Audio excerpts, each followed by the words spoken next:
Hello everyone, welcome to global online. This is Ankita Sood. So students, आज के session में Madhya Pradesh SET paper one के लिए कम्युनिकेशन के मोस्ट एक्सपेक्टेड एमसीक्यूज की सीरीज में लेकर आई हूँ। इन एमसीक्यूज में मैं आपको आंसर्स के साथ एक्सप्लेनेशन और स्मार्ट ट्रिक्स भी बताऊंगी ताकि इस कम समय में आप लोगों के सारे कॉन्सेप्ट्स क्लियर हो जाएं। सो इससे पहले के सभी लेक्चर्स में हमने टॉपिक वाइज एमसीक्यूज किए, जिससे कि आपके कॉन्सेप्ट्स भी डेफिनेटली क्लियर हो गए होंगे। एंड इस सेशन में सभी ओवरऑल टॉपिक्स को मिला करके मोस्ट एक्सपेक्टेड क्वेश्चंस मैं आपके लिए लेकर आई हूं। तो आप सभी स्टूडेंट्स इस वीडियो में अंत तक बने रहिएगा। आपने पहले कोशिश करनी है खुद इन क्वेश्चंस को सॉल्व करने की। उसके बाद आप मुझे कमेंट करके जरूर बताइएगा कि आपने इसमें कितना स्कोर किया है। इसी के साथ students, MP set paper one preparation के लिए फुल सिलेबस टेस्ट सीरीज हमने लॉन्च की है, जिसके साथ हम आपको 100% सिलेक्शन की गारंटी देते हैं। एग्जाम का क्या पैटर्न है, क्या लेटेस्ट सिलेबस है और क्या डिफिकल्टी लेवल है, इन सभी चीजों को ध्यान में रखते हुए इसमें हमने क्वेश्चंस बनाए हैं। एंड इसमें से आपको क्वेश्चंस एज इट इज देखने को मिल सकते हैं। हम यही एक्सपेक्ट करते हैं कि 25 से 30 क्वेश्चंस इस टेस्ट सीरीज में से आपको एग्जाम में जरूर देखने को मिलेंगे। इसमें आपको 40 से भी ज्यादा टेस्ट मिलते हैं एंड हर एक टेस्ट में 50 क्वेश्चंस हैं, जो कि इंग्लिश और हिंदी दोनों ही लैंग्वेजेस में अवेलेबल है। साथ ही आपको फुल सिलेबस यानी कि टोटल 10 यूनिट्स के शॉर्ट नोट्स भी हम प्रोवाइड कराते हैं, जिससे कि आपके सारे कॉन्सेप्ट्स भी क्लियर हो जाएंगे। तो स्टूडेंट्स, आप लोगों के लिए ये बेस्ट ऑप्शन है। इस कम समय में स्मार्ट वे में कैसे तैयारी करनी है, ये इस टेस्ट सीरीज से आप लोगों को पता चल जाएगा। तो आप आज ही नंबर्स पर कॉन्टैक्ट करके इसको ज्वाइन कर सकते हो एंड इसके लिए आपको सिर्फ एक ही बार फीस पे करनी है, वो भी सिर्फ 999। एंड उसके साथ ही मैं आपको ये भी श्योरिटी देती हूँ कि इसके अलावा आपको एमपी सेट पेपर वन के लिए कहीं भी कुछ भी पढ़ने की जरूरत नहीं है। इसके अलावा फ्री सेशंस के लिए आप लोग ग्लोबल ऑनलाइन ऐप को भी डाउनलोड कर सकते हो। बिल्कुल फ्री ऐप है एंड इसको डाउनलोड करने का लिंक डिस्क्रिप्शन बॉक्स में मिल जाएगा। तो हमारा पहला क्वेश्चन है, क्लासरूम कम्युनिकेशन इज। तो स्टूडेंट्स, कक्षा में जो संचार होता है उसके कुछ फीचर्स यहाँ पे गिवन है। आपको बताना है कि कौन कौन से पॉइंट्स बिल्कुल करेक्ट है। पहला ऑप्शन है goal oriented, style centric, collaborative, vertical या फिर नॉन ओरिएंटल। यहाँ पे अगर हम लोग देखें, देखो स्टूडेंट्स, क्लासरूम में आपने भी हमेशा पढ़ाई की है, स्कूल में, कॉलेज में। ओके, क्लासरूम में सबसे इंपॉर्टेंट चीज होती है कि वो कम्युनिकेशन एक गोल ओरिएंटेड कम्युनिकेशन होता है। अब टीचर अगर 10 स्टूडेंट्स के साथ कम्युनिकेट कर रहे हैं, यहाँ पे कम्युनिकेशन का मतलब जनरल बातचीत करना नहीं है, यहाँ पे नॉलेज को शेयर करना है कम्युनिकेशन का मतलब। ठीक है। टीचर जब स्टूडेंट्स के साथ कोई भी कम्युनिकेशन करते हैं, अपना नॉलेज शेयर करते हैं, उनका एक गोल होता है। टीचर का ये गोल होता है कि वो अपना नॉलेज स्टूडेंट्स तक पहुंचाएं, वो नॉलेज स्टूडेंट्स गेन करें एंड वो सभी क्या हो, एग्जामिनेशन को क्वालिफाई कर सके। तो ये है गोल ओरिएंटेड। ओके। दूसरी चीज यहाँ पे आती है, वो है कोलेबोरेटिव, यानी कि अगर टीचर सहयोगी होना बहुत ज्यादा जरूरी है। ऐसा नहीं है कि अगर टीचर बोल रहे हैं एंड स्टूडेंट्स उनकी बात को सुन ही नहीं रहे हैं, तो ये कम्युनिकेशन एक अच्छा कम्युनिकेशन नहीं होगा। क्लास में अगर स्टूडेंट्स टीचर की बात अच्छे से सुने एंड टीचर स्टूडेंट्स के लेवल को ध्यान में रखते हुए पढ़ाई करवाएं, अपना सिलेबस कवर करवाएं, तो वो चीज आती है कोलेबोरेटिव पॉइंट के अंदर। इस according correct answer here is option number 3। Next question is statement based question है। इसमें पहली स्टेटमेंट में पूछा गया है, in a classroom every teacher has to perform the gatekeeping function. Classroom में हर एक टीचर जो है वो गेट कीपिंग का काम जरूर करते हैं। यानी कि गेट कीपिंग का मतलब है कि उनकी नजर हर एक स्टूडेंट पर जरूर होती है, हर एक स्टूडेंट की एक्टिविटी पर जरूर होती है। सेकेंड स्टेटमेंट में बोला गया है, every teacher in any higher educational institution should act as the moral custodian of students both inside and outside it. ठीक है, यानी कि हायर एजुकेशनल इंस्टीट्यूशंस में टीचर का एक ऐसा रोल भी होता है कि वो स्टूडेंट्स के एक गाइड के रूप में काम करे। अब गाइड का मतलब ये नहीं है कि वो सिर्फ बताएं कि पेपर को कैसे क्वालिफाई करना है, उसके अलावा भी वो स्टूडेंट्स को उनके करियर में क्या करना चाहिए, क्या क्या ऑप्शंस हो सकते हैं, ये सब चीजें बताने में मदद करते हैं। इस अकॉर्डिंग यहाँ पे करेक्ट आंसर है ऑप्शन नंबर 1 की दोनों ही स्टेटमेंट्स बिल्कुल ट्रू है।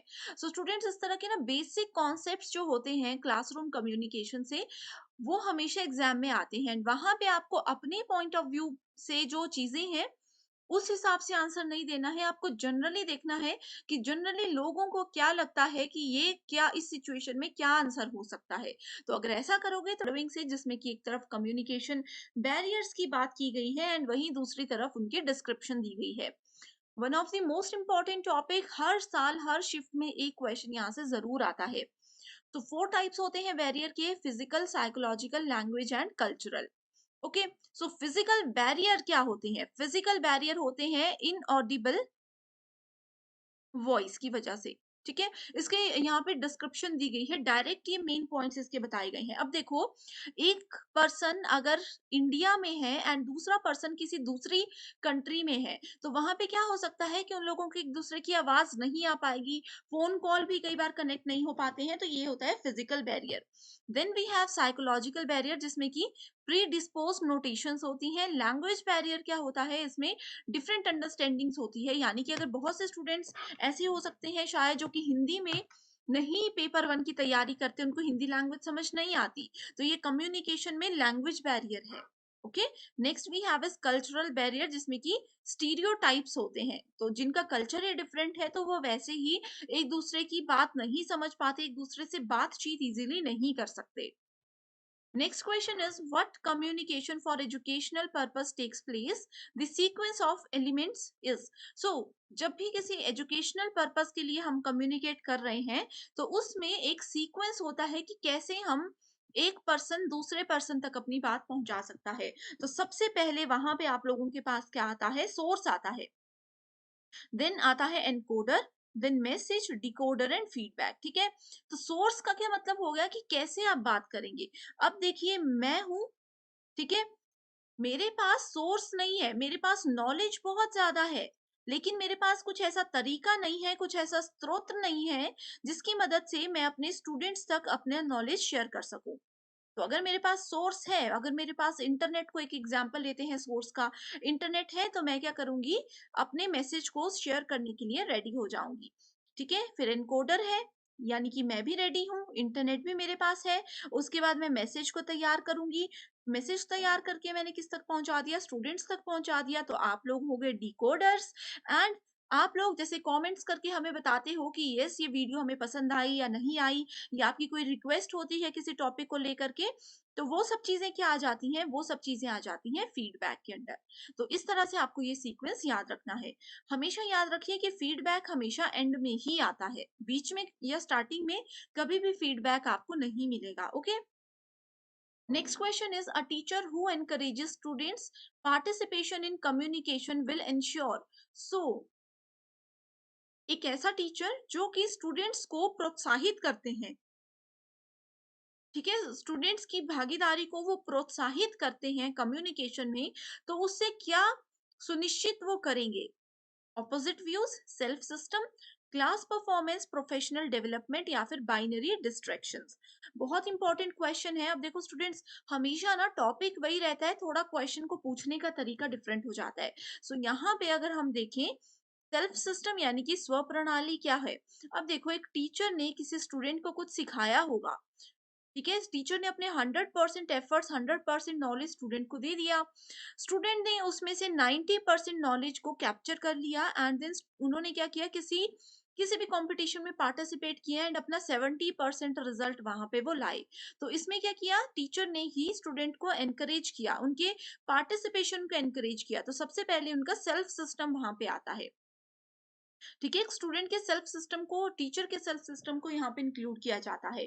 Then we have class performance, और उसके बाद आ जाता है कि प्रोफेशनल डेवलपमेंट, कि इस तरह से एक स्टूडेंट की और एक टीचर की प्रोफेशनल डेवलपमेंट होती है।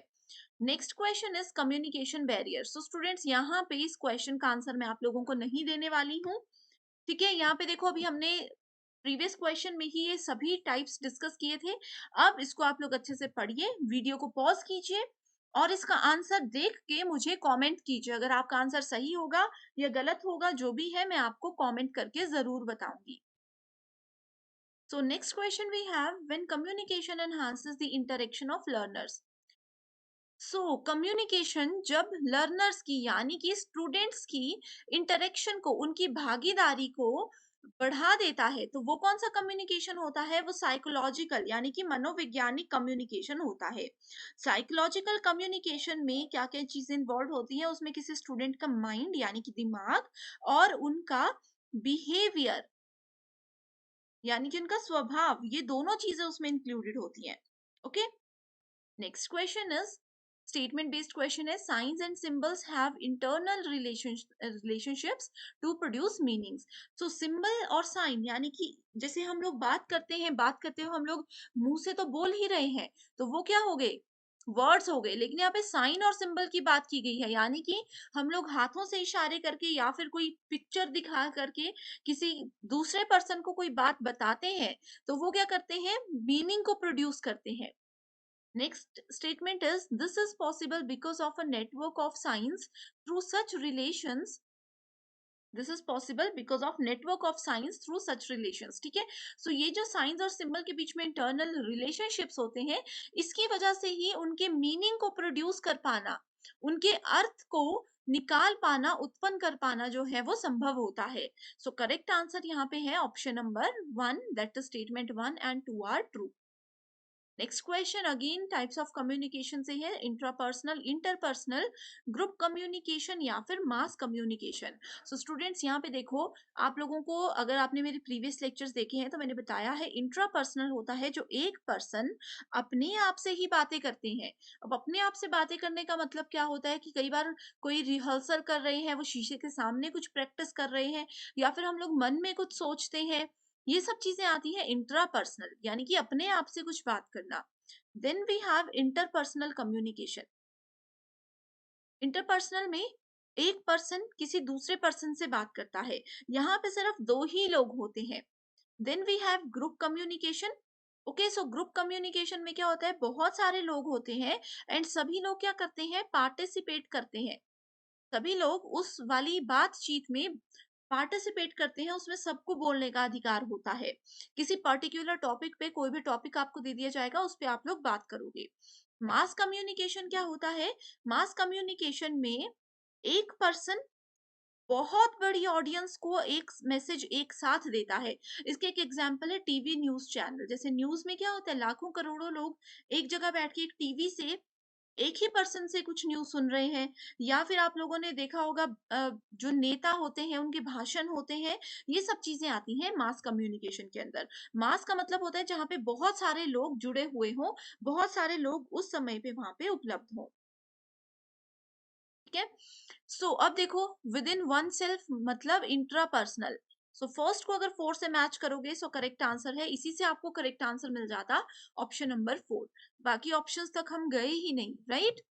Next question is, in communication process when the sender and receiver interchange role, ये repeated question है, इसका correct answer है transactional model। अगला क्वेश्चन है, given below are two statements, personality conflicts in a classroom situation are a barrier to effective interaction। so personality conflicts क्या होती हैं? ये इसका मतलब है कि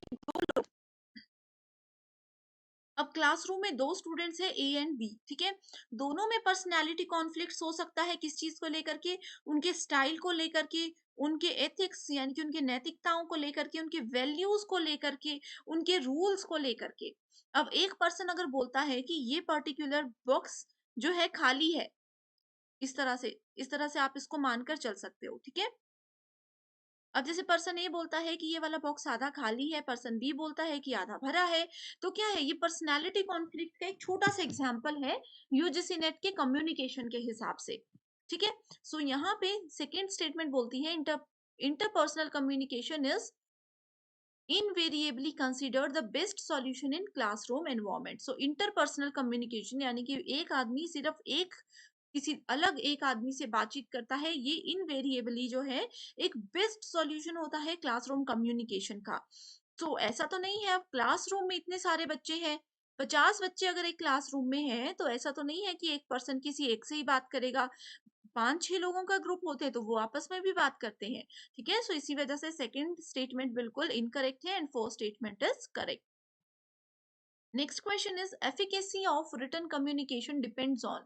सो एफिकेसी क्या होता है? एफिकेसी या फिर इसको वर्किंग एफिशिएंसी भी बोला जाता है। ये डिपेंड करती है उस पर्सन के तीन चीजों पर, ठीक है। सबसे पहला आता है उस पर्सन का कॉन्टेक्स्ट, उसके बाद आता है उनका कंटेंट, और उसके बाद आता है रिसीवर, कि किसको हम लोग ये अपना जो इंफॉर्मेशन है वो दे रहे हैं, या सामने सुनने वाला जो बच्चा है या जो भी स्टूडेंट है या जो भी पर्सन है वो कैसा है, ठीक है। सो रिटन कम्युनिकेशन में जब एफिकेसी होती है सो वो डिपेंड करती है किन किन चीजों पे? एडिटिंग आफ्टर राइटिंग, यानी कि हमने कुछ लिख दिया उसके बाद हम उसको काट के फिर से जब कुछ लिखते हैं। दूसरी चीज है ब्रेविटी इन सेंटेंसेस, यानी कि कड़े शब्दों का प्रयोग। यहाँ पे थोड़ा सा ये हो गया, ठीक है। लिखने के बाद जो हम संपादन करते हैं, लिखा काट दिया उसके बाद साइड में फिर से लिखा, that this is editing after writing. Then we have brevity in sentences, यानी कि वाक्यों में संक्षिप्तता, कि कोई एक वर्ड अगर मैं लिख रही हूँ, कोई एक स्टेटमेंट अगर मैं लिख रही हूँ, तो वो कितना ज्यादा संक्षिप्त है, कितना ज्यादा वो उस मीनिंग को डिफाइन करता है। Next is use of strong words, कड़े शब्दों का प्रयोग करना। अगला क्वेश्चन है विच of the following factors contributing to school learnings are termed as social competencies। so social competencies बहुत इंपॉर्टेंट है एग्जामिनेशन पॉइंट ऑफ व्यू से, ओके। तो यहाँ पे अगर हम लोग सामाजिक क्षमताओं की बात करें किसी भी स्कूली शिक्षा के अंडर, ठीक है, सो करेक्ट आंसर यहाँ पे होता है motivation, then we have social skills, then we have family support. अगला क्वेश्चन है types of listeners and characteristics match the following है। पुअर लिसनर्स जो ढंग से बात नहीं सुनते, अग्रेसिव लिसनर्स जो कि एकदम से गुस्सा हो जाते हैं या एकदम से आक्रामक हो जाते हैं, थर्ड इज पैसिव लिसनर्स जो कि निष्क्रिय होते हैं, एंड चौथा है स्यूडो इंटेलेक्चुअल लिसनर्स। तो यहाँ पे आप देख सकते हो इसका करेक्ट आंसर है ऑप्शन नंबर 4। इसमें याद रखने का कुछ भी नहीं है, ठीक है। डायरेक्टली देखो स्टूडेंट्स, अगर आप लोगों को ये पता होता कि केयर अदर्स जो होते हैं, यानी कि दूसरों को जो डराने में रहते हैं, जिससे कि दूसरों को, कई लोगों का नेचर ऐसा होता है ना कि वो सबको डराते रहते हैं, सो वो अग्रेसिव लिसनर, इसको अगर आप लोग मैच कर लेते तो आप लोग देख सकते हो ऑप्शन में आप लोग बहुत इजीली करेक्ट आंसर तक पहुंच जाते।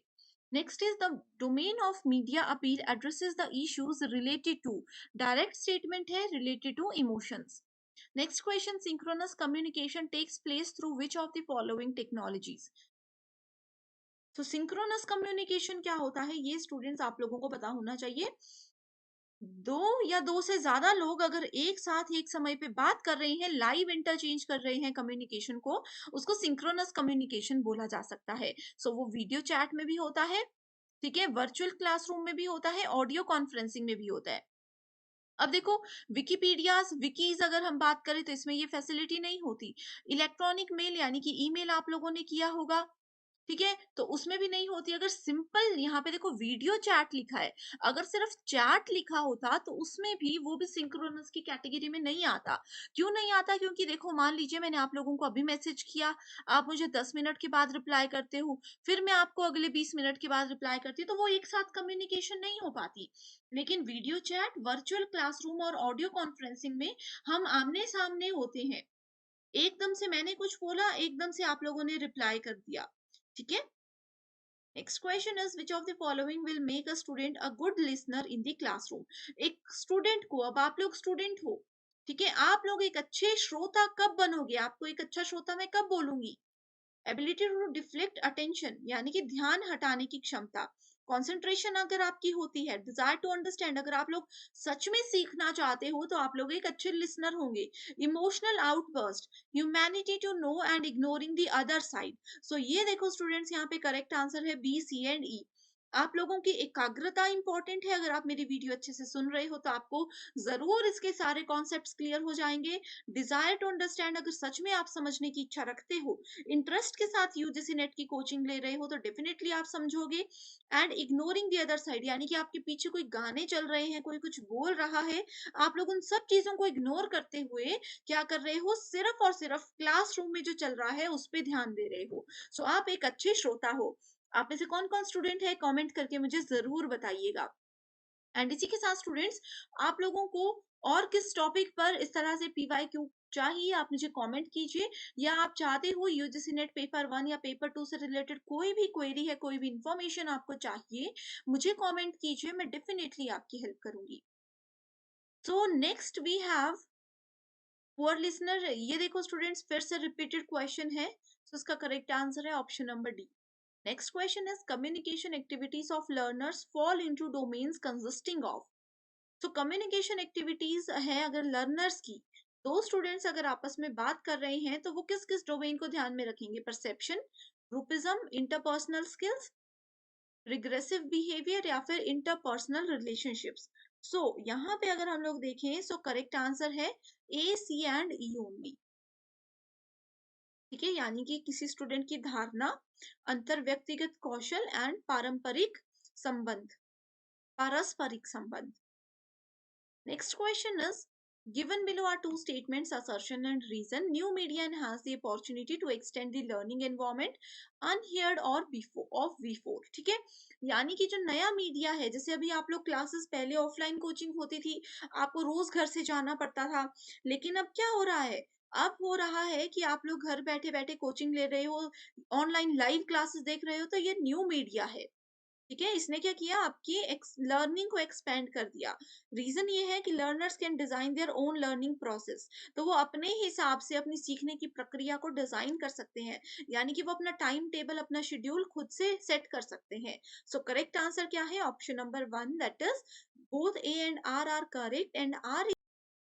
इसी के साथ students, MP SET 2023 paper 2 preparation के लिए कंप्लीट स्टडी मटेरियल हम लेकर आए हैं, जिसमें आपको पेपर 2 के full syllabus notes and MCQs हम प्रोवाइड कराते हैं, जिसमें आपको previous year questions, most repeated and most expected questions की सीरीज मिलती है। इसमें से as it is questions exam में आएंगे एंड आपको एग्जाम क्वालिफाई करने में ये बहुत मदद करेगा। इसके साथ साथ स्टूडेंट्स, इसके बाद जो आपका इंटरव्यू प्रोसेस होगा, उसमें भी ये एमसीक्यूज और नोट्स आपको बहुत हेल्प करेंगे। सो स्क्रीन पर दिए गए किसी भी एक नंबर पर कॉन्टैक्ट करके आप इसको ज्वाइन कर सकते हो। पेपर 2 के सब्जेक्ट्स की लिस्ट आपके सामने है, इसमें से अपना पेपर 2 देखिए एंड स्क्रीन पर दिए गए नंबर्स पर कांटेक्ट कर लीजिए। फ्लैट 20% ऑफ मैं आपके लिए लेकर आई हूँ, तो बहुत ही अच्छा ऑफर है, आप इसको आज ही ज्वाइन कर सकते हो एट जस्ट रुपीज 1280। सो डेमो सेशंस के लिए भी आप इन नंबर्स पर कांटेक्ट कर सकते हो।